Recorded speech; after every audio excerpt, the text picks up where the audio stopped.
Les fantômes ne dorment jamais. Prépare-toi à plonger dans les endroits les plus hantés du monde. Première escale, le château de Bran, en Roumanie. Ce n'est pas juste la maison de Dracula. C'est un véritable repère de spectres. Des cris de femmes résonnent dans les couloirs vides la nuit. Tu penses que c'est fou? Attends de découvrir Édimbourg. Cette ville à la richesse historique abrite un cimetière où des âmes perdues errent encore. Des sifflements et des murmures y sont rapportés. Direction l'Australie, avec le port Arthur. Ancienne prison, lieu de souffrance et de désespoir.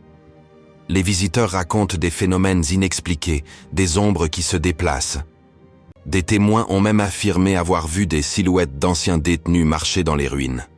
Et voilà le plus fou. Le manoir de Myrtles en Louisiane. Considéré comme l'un des endroits les plus hantés des États-Unis. Les fantômes d'anciens esclaves y errent dans le jardin. Les flashs d'appareils photo capturent parfois des figures invisibles. Et ce n'est pas fini. La prison de San Quentin en Californie. Des âmes tourmentées rôdent dans les couloirs, à la recherche de paix. Des cris et des rires sinistres traversent l'air.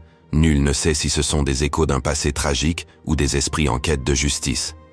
Termine ce voyage avec l'hôtel Stanley au Colorado.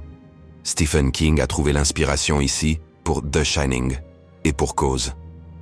Les lumières vacillent sans raison, et des enfants jouent dans les couloirs à des heures où l'hôtel devrait être silencieux. Ces lieux ont une âme, une histoire. Les spectres se mêlent à la réalité. Sois prêt, car la prochaine ombre que tu croiseras pourrait raconter des secrets bien enfouis.